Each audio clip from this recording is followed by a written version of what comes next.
Yo, what's up mga kapangil? Magandang araw. So talagang maulan pa talaga dito sa amin. You know? Tubig-tubig pa talaga mga kapangil, oh. Yung ano natin, tatamnan natin ng cauliflower tsaka broccoli kung kakasya. Yun mga kapangil, wala si Alod ngayon, wala din si Kuya Jeff. Kasi si Kuya Jeff magtatanim pa ng palay.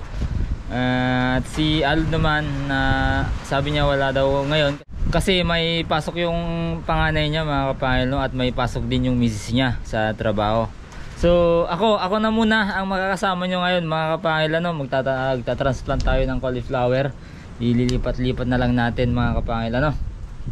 At para ano, paunti-unti may matatapos tayo at may hinihintay tayong lumalaki na ano, na cauliflower. Actually mas malaki nga yung ano mga kapangil, yung nakikita ko lang mas malaki na itong mga Chinese cabbages, pero mas muna nating itanim yung ano, ang cauliflower kasi mas marami yon. So ayan, malaki na itong mga Chinese cabbages. Yan sila mga kapangil, at malapit na din itong ma-transplant, ano. At pwede na rin pala yan may transplant, I should say mga kapangil. Yan, kaya tatrabahuin natin yon. Mas marami kasi yung cauliflower, kaya yun yung uunahin natin. Okay. So ayun, mangunguha lang ako mga kapangil. Magbubunot lang ako ng cauliflower na binhi. Tapos update ko kayo mamaya sa itatanim natin. Let's go. So heto na mga kapangil yung itatanim natin, cauliflower. Medyo maliliit pa sila talaga. Kasi ito naman yung bagong sprayer natin, praise God. At nakagkaroon ulit tayo ng ano, bagong pang organic. So ito na hindi pa nakakatikim ng insecticide at mga chemical na pang spray, kasi yung ginagamit natin dati na kulay blue na pang organic mga kapangil, ginagamit dati sa ano, sa chemicals. Although nililinisan ko, kaso nga lang talagang siguradong meron pa rin na iiwan ng mga residue sa loob mga kapangil. So ito, itatanim lang natin. At pasensya na mga kapangil kasi maulan. Hindi natin pwedeng ilabas itong camera natin kasi basag. Basta ano lang, update ko kayo, okay? At least may magawa tayo ngayong araw. At yun na yun, let's go. So ayun mga kapangil, update. Tapos ka na yung tatlong plot mga kapangil. At papainit muna tayo ng sikmura. Malamig talaga eh. Tanggalin muna natin to kasi mabigat. So ayun, natapos ko na din yung 1, 2, 3, 4, 5. Bali 5 plot ang natapos ko ngayon mga kapangil. Ay bali 4. Kasi yung isa pala na ano namin noong nakaraan. Tapos itong ika-5 plot mga kapangil ay umpisahan ko na din. So bali 4 na plot na lang na malalaki, mahahaba. So uwi na ako. Tsaka bago pala ako umuwi, mag-spray muna tayo ng ano, ng FAA na ginawa ko. Ito siya. Pero yun. So hindi ko na masyadong blinag yung pag-transplant ko mga kapangil dahil hindi ko naman pwedeng i-vlog, ipapanood sa inyo.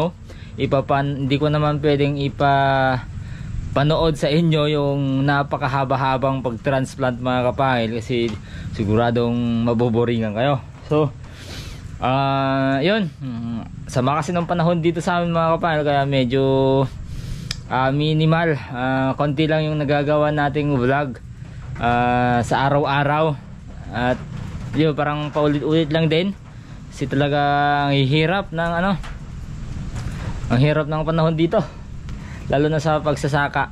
Ngayon lang naman ganito, nung nakaraan mga kapangil ayos naman, sumilsilip yung araw. Every other day may araw, umuulan nga pero may araw naman. Pero ngayon talagang walang araw, ilang buwan na mga kapangil. Kailangan natin kasi yung araw, kailangan sa tanim mga kapangil. So ayun, kita-kita tayo bukas mga kapangil. Dadagdagan natin to. Bye bye. Yun. So magandang araw ulit mga kapangil. So ibang ano na to, ibang araw na to nung nakaraan. At syempre wala si Alod din, wala din si Kuya Jeff kasi magtatanim pa, hanggang ngayon mga kapangil. Baka siguro last day na niya ngayon magtanim ng palay. So ayun, yun pa rin maulan. Nakakaingit naman sa iba mga kapangil, dahil sa iba talagang hindi umuulan, no? Gaya sa Tarlac, ganyan, malapit sa di alam ko sa Nueva Ecija, mga ganyan mga kapangil, hindi na ulan ang alam ko sa mga panahong to. So napakaganda yun. At dito pero yan, sunod lang tayo sa sa panahon. Okay, yun, syempre nagta-transplant pa rin tayo mga kapangil. Yan yung kubo, nagsisiga ako ng pangkape ko, papainit pala I should say. So gumamit na tayo ng pinagbabawal ng mga misis na teknik, mga gamit nila sa bahay. Importante sa mga misis to mga kapangil yung mga gamit na to so ganyan, medyo i-elevate natin yung hill kasi talagang ganyan pa maulan pa tignan nyo naman kung gaano siya nabababad sa ulan mga kapangil araw-araw. So yan, ito ay project lang naman mga kapangil sa medyo slight na maramihan. Yung kasing tanim ko nun konti lang talagang subok lang, sinubukan lang, pero okay naman yung broccoli. Pero ito wala kasi akong naitanim na cauliflower dati mga kapangil. Chinese cabbage, malalaki ang naging outcome. Yung tawag doon yung cabbage, repolyo, medyo maliit, hindi naman yung gaano maliit, at least hindi naging failed, parang ulo ng bata, mas maliit sa ulo ng bata mga kapangil yung repolyo natin.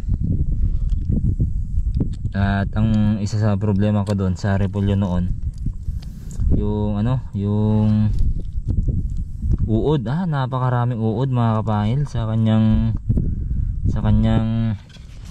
dahon. Grabe, ang uod pala ng mga repolyo, mga leafy vegetable dito. Ayun yung mga susunod na challenge natin siguro dito, panigurado yan. Challenges natin yung mga problemang kakaharapin natin, uod. Pero habang na-experience natin mga kapangil mas lalo tayong natututo.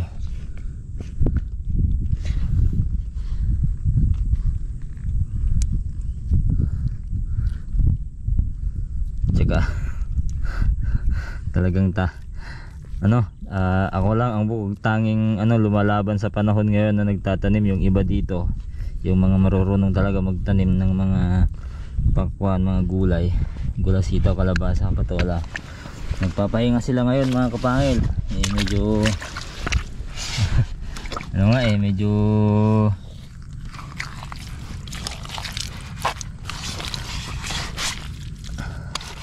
sabi nila hindi na daw tayo nagtatanim ng gulay, parang nagtatanim daw tayo ng palay. Pero ayos lang yan. Sana maging successful to.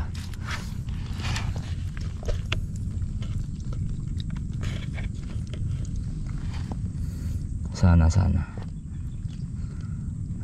sana mga kapatid. Okay,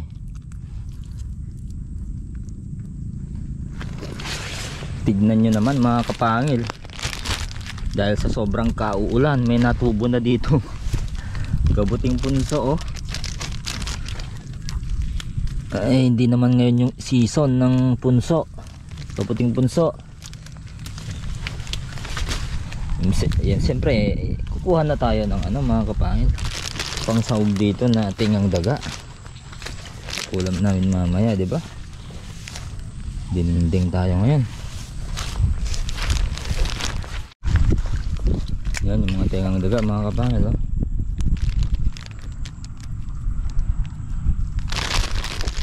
Masarap, masarap, masarap.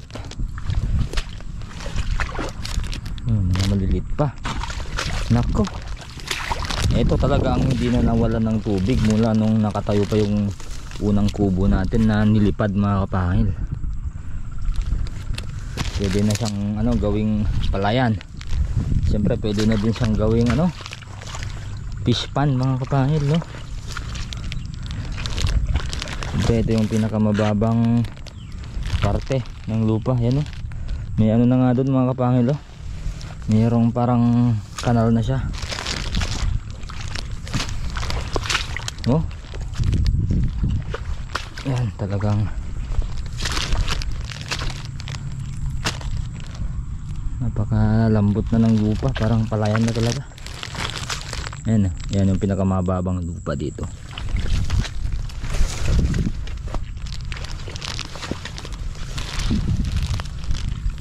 Kabuti. Ay kabuti, tingang daga.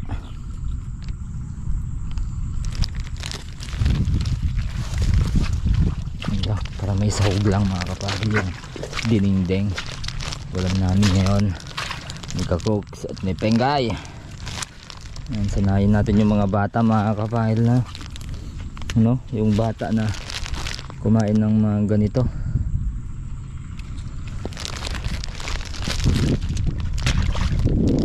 Masustain siya. May sustain siya. Okay mga kapatid, yan na naman yung ulan. Dadamihan ko lang yung kuha.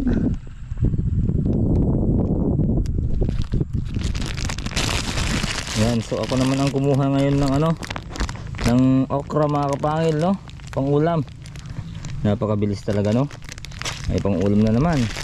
Sa susunod, meron na naman yan mga kapangil. Yan, no? Ayan. Yo, thank you Lord. May pang ulam na. Save na naman yung isang ulaman. Bye bye. Ay, meron doon. Titigas lang din to. Yan. Okay.